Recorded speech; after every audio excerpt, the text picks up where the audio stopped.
All right, well, welcome back to You Can't Make It Up, another episode with Burkey. How are you, Burkey? Good on you, monkey. How you doing? Good, mate. Thanks for showing up late today. Too, Yeah. Appreciate it. Look, Yeah? I actually didn't think the alarm went off, but I called the wife on the way, and she said, "No, you just straight rolled over And that was it. and turned it off, and was snoring before it was off again." So, yeah, running late a bit again today. So, Well, thank God we don't have two guests coming in and we're only shortened down to 2 hours, mate. Otherwise, it would be a fucking full disaster. yeah, could have been a full disaster. Now, listen, I had my dad in here and we couldn't capture the audio. Yeah, but you're still working on that, which is We are nice. working on that. But to back that up and to make that episode a little bit cooler, we thought, why not bring your dad in too? Yep, because I definitely know he's got some you can't make it up stories. Dad, how we doing? Good, Ed. Yeah. Really good. Yeah, excited. Yeah, good. How's the atmosphere? You like it, Kerry? You good with that? Yeah, look, it's cool. I've never been in an environment like this. It's good, isn't it? But it's pretty cool. Well, he's picked it up pretty quickly, Burkey, because he's already got the arm bar not in the eyesight. Yeah. When I was first Yeah, well, in I here, wanna be Kerry, able I to was see up you. Well, there. no, the first time I did it, I mean, you won't be able to hear this on Spotify, but he was doing this with me through it, and I'm sitting here trying to navigate. Yeah, so, that's it. yeah, no, straight into it, right. And I brought him in because I definitely know over the years he's got a few can't make it up stories. Beautiful. Some of which he's told me I haven't actually heard before, so I'm actually interested to find out some of these myself. Where are we starting with, Dad? Eddie, I've had a really good, rich, and interesting life. I've been thinking about this podcast coming up for quite a while, and thinking that all of the stories and all of my experiences are going to die with me. Like, I was 65, as you know, last Saturday. Oh, happy birthday. I didn't know that. Yeah. Thanks for letting me know. I would have got him a gift. Yeah, so- good on you, pal. Fucking The hell. excitement level is off the charts for me to be able to, if one person listens to it or if 100 people listen to it, someone's going to hear what I've got to say, that's cool. Yeah, that's good. That's cool. That's really cool. I like that. So where were you opening the bowling? Okay, we're opening the bowling. I was born and raised in a little country town in Hunter Valley called Cessnock. Yep. I was Cesspit. married in Cessnock on the 1st of May 1982, I'm sorry. Mm-hmm. Chrissy, my eldest son, who you've met, was born in Cessnock Hospital. Yep. In 1987, Chrissy and his mum and me moved to Coffs Harbour. Mm-hmm. Addie was born in Coffs Harbour Hospital in 1988, and Benny was born in Coffs Harbour Hospital in 1991. And what I've chosen to do is to use those dates as a thread of you can't make it up. Beautiful. Love it. And my experiences going from Cessnock to Coffs Harbour, even though I had a pretty exciting and high-level sporting career in Cessnock and Curry and Newcastle and all those sorts of things. So let me just stop you there for a second, Dad. Speaking of good golfers, you won your first pro tour, something at 16 or something, didn't you? Well, I won the B grade championship in Cessnock when I was 14. 14. I won the Cessnock Club Championships, the Junior Club Championships when I was 18. Shit, eh? Played for the New South Wales State with Steve Elkington, who went on to be a PGA champion in America. Yeah. Yep. I was in the state junior side with him and his brother Robert There you go. as a junior, and then Let me give you a quick one. I took him for his first round a few years back that he hasn't played in about 20 years. Yeah. And Right. and he grabs the driver Yeah. and he just throws the ball on the ground Just off the deck. and just yeah? drivers off the deck straight down. He goes, "Oh yeah, Still got it. yeah, still got it." I'm just like, It's funny how, but yeah, I love that. You know what I like most about that is, I've said this last time when Dad was on the show, when my dad was on the show. He's the only person that I know, maybe outside of now your dad, who can no warm up balls, no stretching, no cracking the backs, no nothing. but he hadn't hit a ball in 20 years. Yeah, that's the thing, and go straight down the middle of the fairway. Yeah. Get out the car. Dad can get out the car after seeing. Just go, patients yeah, in the no worries. morning There's the ball. and hit it straight down the middle of the fairway. And it's good to know that's also in your dad. well, that's brilliant. look, thanks for those kind words, Monkey. But like, Coffs Harbour was going to be a new adventure. Like, I grew Sure. up in Cessnock. Yep. My nan was one of 15 kids. I was one Shit. of 5. Right, okay. it's a small country town. I played a bit of soccer. I rode motorbikes. I played squash. I played cricket. I played everything. Right. But I felt restricted in what my capabilities or what my potential was. Right. So at 26 years of age, we moved to Coffs Harbour, joined the local golf club, joined the local cricket club, of which I became president a few years later. Won, local cricketing tournaments inside of Coffs. Played against the Sri Lankan touring side in Coffs Harbour. Played day-night cricket with the Tooheys Cup matches with Mark Waugh and Steve Waugh and Mike Whitney, and it was a buzz. And you just never had that opportunity in Cessnock. Right. And I remember, going having a beer with Doug Walters after playing cricket with him. Right. That was cool. Yeah, sure. Okay. To go to a nightclub with Mark Waugh when everyone didn't even know who Mark Waugh was because he hadn't played Australian cricket at that stage. Right, This was before. He was just exclusively playing New South Wales Sheffield Shield. So that was all good. And the only broken bone I've ever had in my life was a cricket ball hitting me right in the middle of the nose, keeping, because I loved to keep up to the quick bowlers as a wicket keeper. What, up to the stumps? Yeah, he's up to the stump of the quick bowlers. And I remember playing a North Coast, Far North Coast, team to select representatives from that particular area, and we played at Oaks Oval at Lismore. Yep. The opposing wicketkeeper was Adam Gilchrist.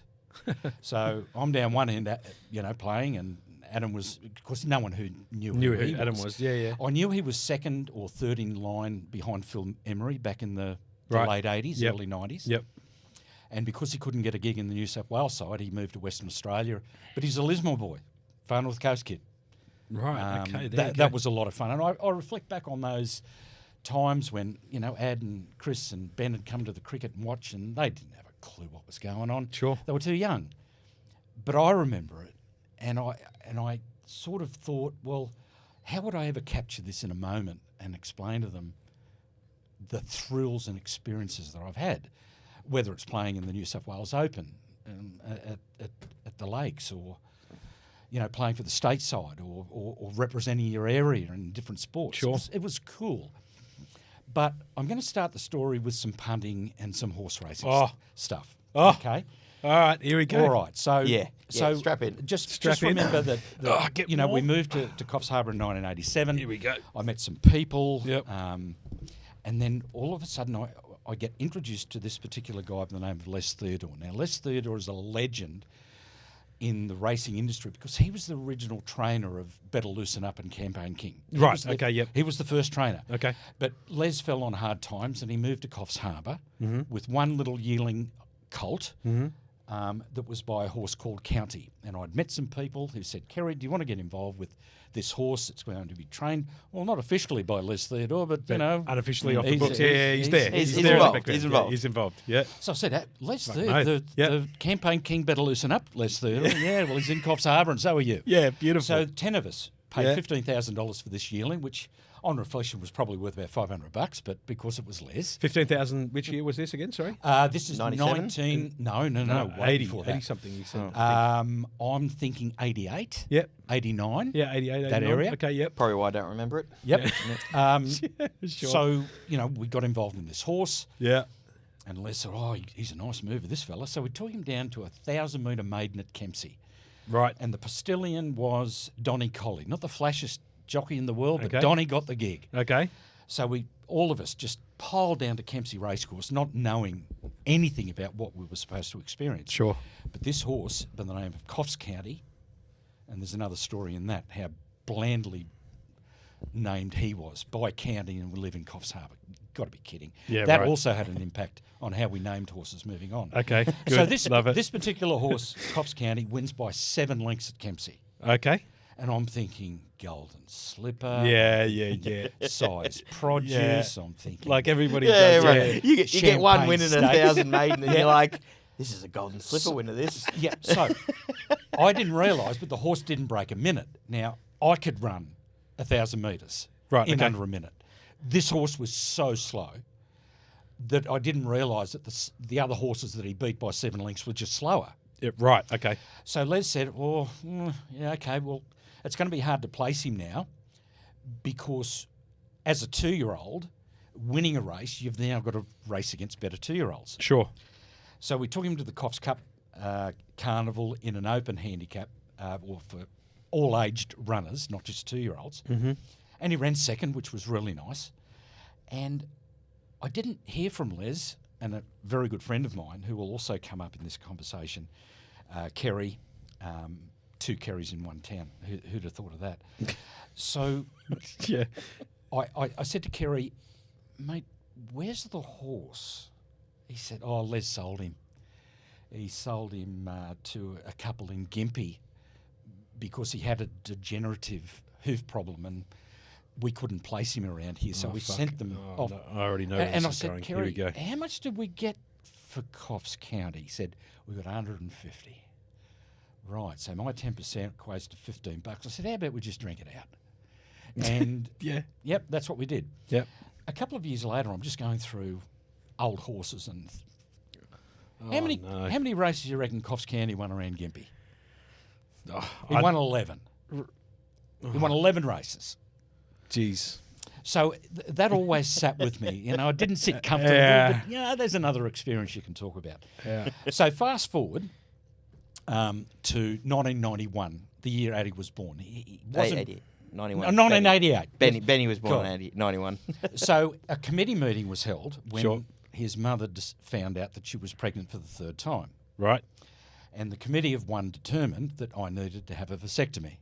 Okay. Okay, and I didn't scream or push back. Okay. In those days, Monkey, I just did what I was It's told. Yeah. That's Okay. I like this. Okay. I love Committee it. of one. Yeah. So yeah. it I was saw that decided, committee of one. it was Yeah. decided on the Saturday morning The board of one. Yeah. that Addie's mum and Chris's mum and Benny's mum Yep. drove me down to the surgery To get the snip. Sure. to get the snip. Yep. Yeah. Thank you for raising that because that also comes up, the snip. So Right. here I am sitting in the doctor's theatre Yep. and come bowling through the back door. It was pouring in rain. Right. Was this guy in a yellow raincoat with a yellow hat on a push bike wearing a pair of thongs. And I said, I'm not sure if that's the doctor, but if it is, this preparation for what he's about to do to me is probably not ideal. No shit. Yeah. But there's no bailing out Yeah. because she's gone. yeah. I'm there. Yeah. The deal was I say, okay, I'll get the snip. Yep. The payback to me was I'm going out to my mate's place, Kerry, Yep. at North Moonee, Yep. who had Sky Channel, one of the first Sky Channels in Coffs Harbour. Right. All his wife had to do, Sandra, was to supply me rotating packets of frozen peas. Yep. Gotcha. So here I was in the Papazan chair in North Moonee with my mate Kerry and his wife Sandra, and I sat there for the rest of the afternoon until his mum came and picked me up. Right. And there's a reason I've shared that with you because now it starts to manifest into some other things. Right. So in 1992 we moved to the Gold Coast. Okay. Okay, and met a number of people, had a few slow horses. I still had horses trained in Coffs, Right. and I didn't have any horses on the Gold Coast because I didn't know anyone. But I met the leading trainer up there, who was a hell of a nice guy. Is that Alan Bailey? Yeah. Yeah. So Alan and I developed a relationship over a period of time. I got a couple of slow ones from Coffs to bring them up to the Gold Coast, not to win races, but just to form an owner-trainer relationship with Alan. Yep. He was the loveliest person. Yep. So we did that. And all of a sudden, Alan says to me in 1996, he said, Kerry, are you ready to buy a horse on your own that I will go and select for you? How much you got to spend? I said, mate, look, can you get me something for 15, 20 grand? He said, not a problem. So we bought this little flash-looking colt, and I remember this one now. It just 15 grand. I just love it. I see Burkey's shoulders went popping on? up like this, and I'm thinking, Okay. oh, No, fuck, No, but here it he just comes. hit why. Okay. Yeah. So Alan said, okay, we'll name this horse because he's going really, really well. Okay. And I also had a 2-year-old in Coffs Harbour who was also going really, really, really well. And they actually met in the trials for the first 2-year-old race in Brisbane at Eagle Farm called the Meinik Stakes. And it was unbelievable having two horses that could compete Yeah. in trials ready to run in the city grade. Right. Okay. It was really, really exciting. Yep. So the horse from Coffs came up, and the horse Alan we took there, and they both won easily. And I'm Right. thinking, wow, what have we got here? Yeah. Okay. Good. So the horse that Alan trained was to be named Bet on a Road, and Bet on a Road was just a theme of a business that I owned. Okay. Okay, That was a hell of a horse. he was a beautiful horse, and he ended up winning a stakes race at Caulfield. At 20 to 1. Yeah, 20 to 1. The only thing I remember is with like 50 to go, it was fourth, and it just jumped It Yeah. turned the afterburners straight on, out of did the it? ground. Unbelievable. like just 20 to 1. Grew a fifth leg, and It was the prelude to the Caulfield Guineas, Right, which okay. is a big Group Big, 1 race yeah, massive. here in Melbourne. Yep. So we're off to the Caulfield Guineas with this little horse who ended up running in the Derby that year. Sure. Okay. Which was great. That's awesome. So we were then, talk of the town in Tweed Heads. We had a horse that won a maiden at Dalby Yeah. to a horse a few months later runs in the Derby. It was incredibly exciting. The other horse that was run in Coffs Harbour went on to be named Elite Ted. Now, he was by Lord Ted, who never sired a winner in its life. But we ended up getting this horse that won 4 straight 2-year-old races at Eagle Farm. Right. Okay. We then put him out for a spell, Spelled. Yeah. and we bought him back for all the autumn races in Sydney, worth big money back then. Right. And Coffs Harbour were putting in a dam in the middle of the track because they could never reliably get water onto the track. Yep. So they closed the track down. So Elite Ted, or Teddy, was doing his preparation work to go down to the spring races in Sydney. Sure. And so they had the inside piece of the running rail missing so the tractors could get through, and the outside of the running rail where the tractors could get through and dig their dirt and dig the dam and all of those sorts of things. Yep. So the Thursday, which was his last fast work before we went down to Rose Hill, the tractor had just gone through over the track and actually down towards where the dam was being built, and had backfired. Yeah. And Teddy shied Yeah. and was impaled in the running rein from its chest. Oh, and it fuck. came You out. can't make that up. Seriously. Yeah, yeah, through its Just chest. GGs. That's it. No, No, that's not it. that's not it. And the running rail came out behind his front leg.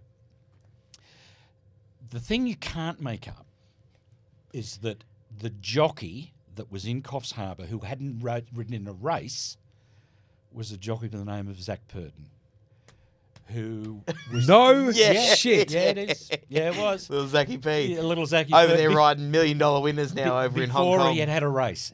He used to be the apprentice for the trainer.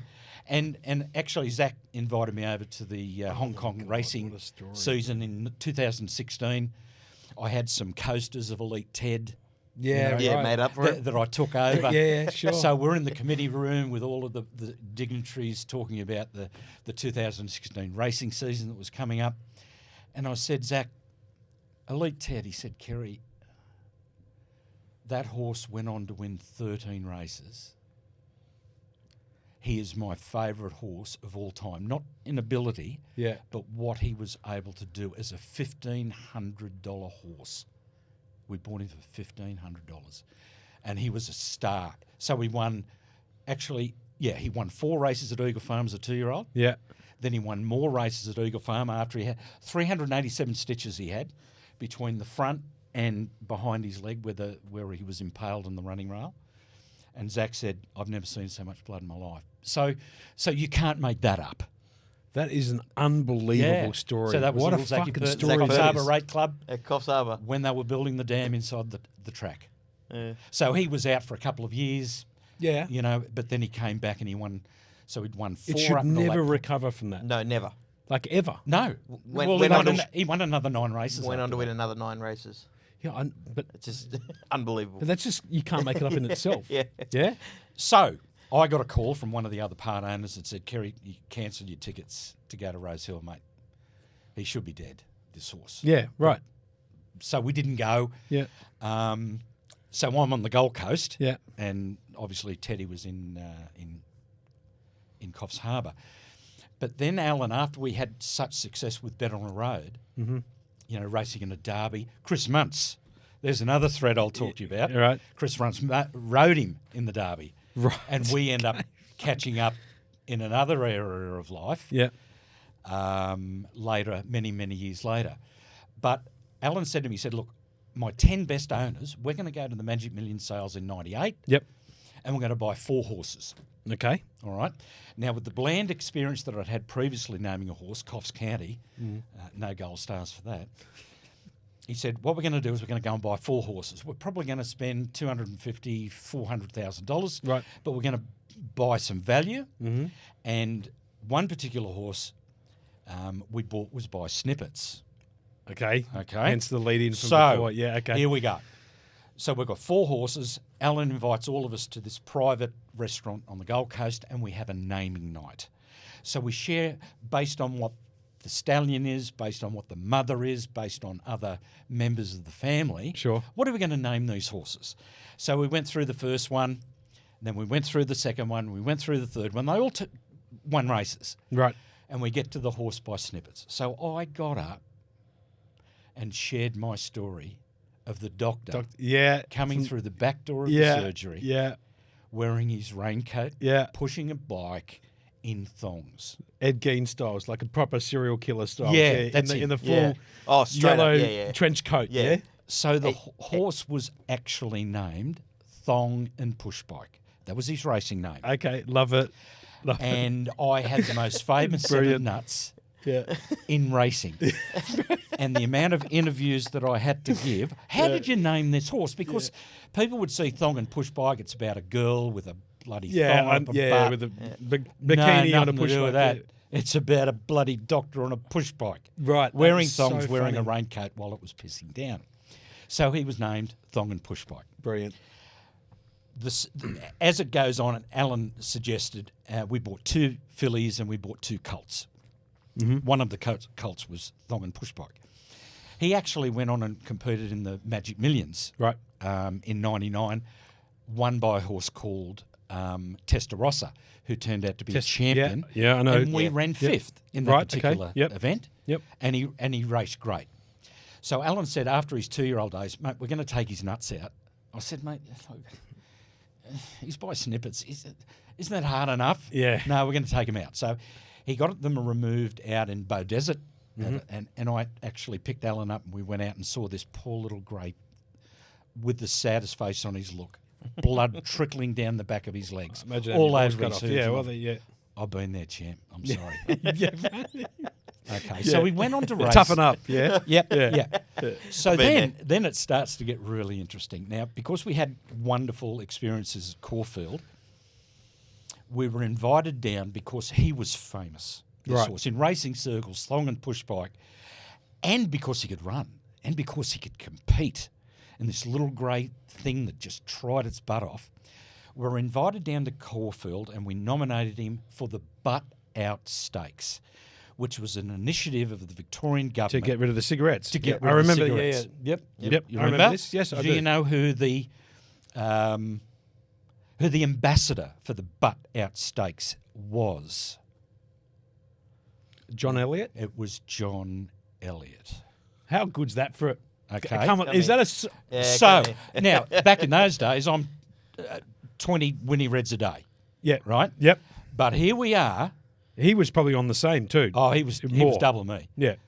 So here we are. We compete in the, and it was ridden by horse was ridden by Greg Childs, Yep. who was Sunline's Yep. jockey, blah blah blah. Yep. And here comes Thong and Push Bike down the outside, Beautiful. Let's go. and he just wins. Yeah.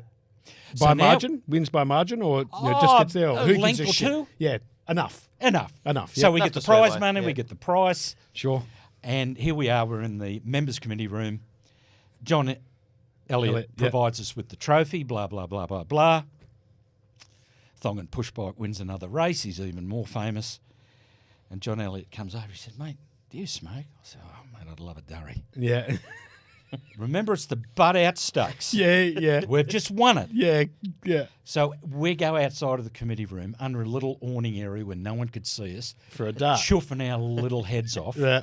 And I'm standing there with John Elliott. There you go. It was just amazing. It was just surreal. But through my horse racing thread, which I've shared with you, the naming of it and all of that, I also trained greyhounds when I was 16. Right, And okay. had quite a lot of enjoyment out of training greyhounds. So it sort of started the fire, but when I started to get involved with other people that were involved in the thoroughbred industry, it was just amazing. So there are the threads of the things that you just, like from Zach Purton to John Elliott. That Zach Purton one always gets me. Yeah. Because every time, we watch a lot of, we talked about, we watch a lot of overseas racing. Every time I see Zach Purton up there, I'm just a little giggle to myself. Right. Yeah. Look how far he's come. Like, I don't ring Zach every day. I probably don't even ring him every year, but he knows who I am. Yeah. And he knows my story. Yeah. And I'll be honest, whenever he goes to Sha Tin, Tin. right, I'm always on the bastard Yeah. every single time. He sees Zed Purton, it's like, right, what's he on now? well, his early days were in Coffs Harbour. There you go. Training for a fellow by the name of Trevor Hardy. How good's that? Yeah. And I've known him, over 20 years. That's amazing. What a story. So, it was one of those events that didn't really have any significance until he became a champion jockey. Then it did. And But you can never tell, then what impact they're going to have later on. well, Zach started off as obviously an apprentice in Coffs. He quickly raised the ranks and became the leading apprentice in Brisbane. Got an opportunity, got a contract that you couldn't jump over. Yep. To go to Hong Kong, and I think he's been there. He's been there Over a long, 20 years. Yeah, he's been there a long, long time now. And he's married to Jimmy Cassidy's daughter. Jimmy Cassidy's... I did not know that. Yeah. Okay, yeah, all right. Yeah, with Might and Power. And, Right, yeah. Yeah, so Zach's married to Jimmy's daughter. There you go. Yeah, so the threads Well, next time of- you speak to him, tell him, he's usually my get out of get outs. Yeah, get out. Like late night, like either late Friday or late Saturday night. Oh, so that's not even just the Willie Where Pike it's- in the last. No, Willie always. WA. No, Willie gets me every time in the last. Yeah. You know when people go bet Willie Pike, Pike, drink what you like? Yeah, exactly. And Yeah. he'll get you out in the last. I can't tell you how many times that motherfucker's let me down in the Mate, last. I must be I the catch only him person. every time. But Do you remember the horse Sosibon? yeah, Okay, so Sosibon won 3 races in her entire career. David Hayes. Yeah? Won 3 races in her entire career, all paying umpteenth amount. Only Sure. backed to 3 times in her entire career. All of them. And I called him every time. So guess who was on that? 40 to 1, 25 to 1, 17 to 1. Yeah, you're a freak of nature. Like when you're pretty, Yeah. you are pretty. Wasn't He's pretty yesterday. unstoppable. Anyway. So there are some so some jealous. racing threads there, and some personal threads and some sporting threads, and through my life of see, fullness, yep. mate, I'm not going to go to the grave thinking that could I have done any more. I've done everything. Right now, this brings me on to something. Yep. I tell you what, I've got an idea. Yeah, how do Yep. you like this idea? I reckon we should do the part 1, part 2 with you, Kerry. Because Well, there might be people on the other end watching this, Marky, that are already asleep. No, there's no, trust me, there's not no. a chance. No, trust me. Once they put it on, they're Actually, listening. They love it. there is one quick story I want to ask you about. Yeah, Because sure. I don't know the details of it. Yep. The only reason, just really quickly, Oh, the yeah. only reason why I'm asking, if you can come back for us to do a part 2, is Yeah, I'd it love seems to. like we're not even We're not even a tenth of the way No, through, we're not even and I close. don't think it would do it justice that we would get you on for 45 minutes when you've got a good part of maybe chopping it up. We can do a part 1, part 2. You could be the first guest that's Yeah, got yeah. 2 parts to their story. If you guys believe the stories are worth sharing, Oh, they're Absolutely always we sharing. I'm here. And the amount of people that I've met in my life that are significant, that Well, we were talking pre-show, waiting for your son here to roll out of bed and Yeah, get to the yeah, show that on was time. me. Yeah, bloody alarm. yeah, right. And you were talking about a couple of things that I thought I would love to be able to hear you explain yourself on certain issues, and I thought Of life. of life, yeah. And I thought them by itself make a phenomenal episode. So I think we should just do a part 1, part 2 Yeah, with the yeah, I old like man. it. I like it. I reckon that's a pisser. Yeah, absolutely. So what's your question, Ad? What have you Yeah, got? I want to hear this. Yeah, sorry, Addy. Yeah, and you'll know what I'm talking about as soon as I ask for it. The 98 Melbourne Cup. No. 97? 96. 96. Saintly. Count Shivers. Is that where you got Sky Bow. the trifecta? Yeah. and then went on to visit a certain establishment. Yeah, I did. You want to? Yeah, it is. I always meant to ask you about When this. you one. say a certain establishment, Oh, I know we're if talking you about got- Crown, casino. Right, yeah, Not right, that right, establishment. Right, No, right, that right, comes right, later. right. Oh, sure. Okay, That was 2001. right. Okay. It was, and all of the jockeys were very, very high profile, like Mick Dittman, Yep. Darren Beedman, Yep. who also rode Darren a winner for Beedman. me in Jeez, I haven't heard his name in a while. Yep. at Randwick, rode Elite Ted. Yeah. Elite Score. Elite You Score. got it. Yeah. Rode a winner for me at It was Randwick. Elite and Power there too. At some Elite point, and wasn't Power it? was there. Yeah. They were all family, and Yep. they were cheap as chips, the horses. But it was the '96 Melbourne Cup. Saintly won it as an 11-2 favourite, ridden by Darren Beedman. Count Shivers ran second at I think 40 or 50 to 1, ridden by Mick Dittman. And Skybow was an Adelaide horse, Yep. ridden by Stubby Holder, who's still going around. I And love the Stubby trifecta Holder, yeah. in New South Wales paid 37,000. Oh, yeah, sure. I was Yeah. at a little establishment in Tweed Heads called South Tweed Rugby League Football Club. Cashed the ticket in and just bought everyone drinks until they could. You had a full unit for 37,000. Sorry? You had one full unit. I did. So you got all 37,000. Well, yeah? what I did is that I've now in my later life, I just want to stay in the game longer. So I've broken punting down into mathematical equations. Yep, sure. So what I do is that I box 10 horses in the Melbourne Cup. Yep. Full unit, $720. Yep. Okay? Yep. So you pick 10. Yep. And you mathematically go, blah, blah, blah, blah, blah, there's my 10. If you run first, second or third, everyone's happy. I did that last year. Remember I told you I had a big week? Actually, yeah. I had you $100 you on the. I had $100 on 10 box horses, Yep. and it paid. I can't remember. I got 9,800 back for it. Right. That brings me into something very That's the quickly. mathematical But that's the end. breaking Does it that's down. where the Okay, end I love it. comes in. That brings me into something, Kerry, that I have to tell you. Now that we're talking about boxing 10 horses in the Melbourne Cup, really quickly, yeah. Yep. So, I've had multiple sports accounts, the sportsbook accounts, on multiple different platforms. Been kicked off a few of them, all of that type of stuff. Sometimes it's like I get on tilt because I'm losing, and I just like self-ban myself from the application, because it's fucking, you know what I mean?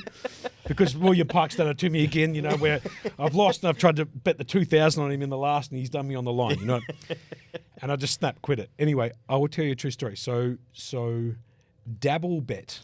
Yep. I don't know if you know, but Dabble Bet. He set up Dabble in my account and put it on my phone, which I Right. subsequently deleted. Okay. Yeah, I've deleted since as well. So Dabble Bet don't use the world pools to calculate their trifectas and Exotic.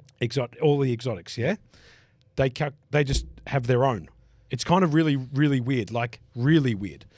So, for example, on Super Tab, for example, the first four might pay $3,250, but if you've got like a 50 to 1 winner, and then it's $1.50, $1.50, $1.50 for the next three legs. On Dabble, it might pay, $4,550 or whatever. They just make up a different number. Yeah, they multiply by the fixed odds rather than through the pool. I'm assuming that that's how they're doing, but I'm not sure. Anyway, very quickly, about 4 weeks ago, and I showed you the picture. 4 weeks ago, you're going to love this. 4 weeks ago, I'm running like death on the horses. Yeah, it's like Wednesday afternoon. I've lost every fucking thing you could possibly imagine. Come second. I'm just on tilt. Yeah. So in one of the races, I said, you know what? Forget about, because I love betting the exotics. I always bet trifectas and first four. You'll love this one. It's a 16 horse race. I said, no matter what happens, I'm going to get this motherfucker for sure. Box. Yep. Yep. $250 on it. I don't give a fuck about the outcome now, like at all, Yep. because He now just, he just wanted to get a wanna collect. win. He just sit there going, I need to collect. Yeah. I need something to come back in the account. Because even if it's a loss, it would be a loss. Obviously, if it goes favourite, second favourite, third favourite, it's going to pay whatever. And I've got Not like much. a quarter. Yeah, I've got like 1/4 of 1% of a unit. You know what I mean? But all I wanted to see is on Dabble the little confetti that pops up when you win. Yeah. Anyway, I'm watching this race. Comes round. Don't care about the outcome, obviously, because I bet on everything. Boxed it all together. Crosses the line. I look down at the winner. The winner's paying $101. Thinking, you fucking beauty. So I look at the second, $51. I'm thinking, this is unbelievable. Favourite came third, and a 61-1 chance comes fourth. Yeah? I looked down at the trifecta. Did you have a first four or First just four. the trifecta? No, first four. Oh, happy So, days. so I've got the first four. Now, you got to remember, I've got 10% or something like 10% of a unit or something. I can't remember exactly, 0.0012 or something of a unit. So I'm looking at TAB because TAB Sky Racing was up. So it comes up with the exotic figure, and it paid something like 14,700 and something, because there wasn't that much money in the pool. And then I jump onto Dabble, Confetti shows up, 63,500 it paid for the first four on Dabble, and it paid into my account $571.40 for a $250 bet where I bet the entire field in any order. And I had to show I saw Burkey. that. I was like, Burkey, check this And out. I'm looking at the numbers because then all the numbers show up. Yeah. It's like box, 15 box. numbers, All box, of- 15 numbers, third, I love 15 numbers, I fourth, love 15 it. Sometimes numbers. you got to have a crack. You just... Or think outside the box. You have to. I just needed my brain to be able to see that I had the ability to score a winner because I'd come second all day, yeah? So... Well done. Yeah. Well done. That was Well, pretty we good. when we were having a crack a few weeks back at Power, he was betting exotics and he was getting the exact four in every race, but just a nose difference on each Oh, my thing. God, yeah. And they were noses. They were just like, we can't tell what came second. Oh, I had it in this order, not that order. And we would just... And I'd show him the bet slip, and we it's just like one off, just flipped. it'd go like or one nose or 1-3. I'd have 1-3-9-6, for example, and it would come 1-3-6-9. And like you look back at the replay, and the nines, do you know what I mean? The line's coming up, and the noses are going down. You're thinking, if this turns around, it's like a $50,000 day, Kerry. Yeah, just remember, and the gambling gods are cruel. yeah, they're very cruel. Because there are certain sections of the community that wouldn't, if they were betting into a one-horse race, it would break down and wouldn't finish. They are out there, okay? This guy right your here. brother being one of them. So there's this subliminal message thing that goes to everyone like it's a group chat, Yeah, right. and they get the same oil about the same horse, Sure. and they all back it, Yeah. and then look at each other at the end. So Greg, Dad's brother, Yeah. could be What, the most unluckiest gambler, or just like... unluckiest, worst. No, not worst. Yeah, that's harsh. Not worst. Unluckiest punter. He threw. Who was it at $1? Which West Coast Eagles, when they were on fire in Perth, he had them in his multi. $1. At $1, and the other 9 legs won. And they got beat. Yeah. So I could give him a million of them. He $1, he could be the unluckiest punter Ever. ever. Yeah. I'm just trying to figure out why you'd put it in your multi. Just for the extra I'd leg. like to ask him, just but because there's it's just- $1. Yeah, it's not going to lose, It's right? a 10th league. Yeah, right. Let's do 10. Yeah, Don't worry about 9. Yeah. Let's do 10. $1 went $1 down. went from down. West Coast. Yeah. Yeah. So, guys, look, it's been an absolute pleasure. I don't know how you normally wind these things up. No, I'll tell, no, you what, I'll tell you what we will do, though, Berkey, right? Yeah. It is... This is going to be part 2. So we have to do a part 2. We have are to, wrapping up this right? now, but we will be doing part 2. So, we're going to stick around for another guest who's coming in right now. We have a 1 minute window. 1 minute window, basically, to bring in one more guest. But, Kerry, it's been an absolute pleasure. Absolute pleasure, Dad. And I am absolutely excited as hell to have you back on because I reckon we're not even a quarter of the way through. It wouldn't even be a 10th. There's plenty more. I reckon the next Yeah? There's episode. a bit to go. Yeah. I reckon the next episode may be a bit of a longer one. I tell you what, Because we'll have a bit of time next time. It'll be colourful. it'll be colourful. It Are we still will be going on the colourful. punting stuff or No, No. we might go to another life, section of life? Oh my Yeah. God, yes! I'm looking forward to that big time. Well, it's All been right. a pleasure. Been a pleasure, Dad. Absolute pleasure as always. Maybe tee it up for next Thursday so they get part 1, Oh, part well, 2, maybe. Yeah. We'll Talk to You Kerry guys about just that let me after. know. Yep. You set your alarm. Yeah, for a day before and then Yeah, on the yeah, day too. Yeah. All right, boys. Thank you so Thank much. you very All much, right, Kerry. Mucky. It's been a pleasure. Pleasure as always. Thank you very much. Pleasure. Ciao, ciao. Once again, the most important part of this. Turn it off.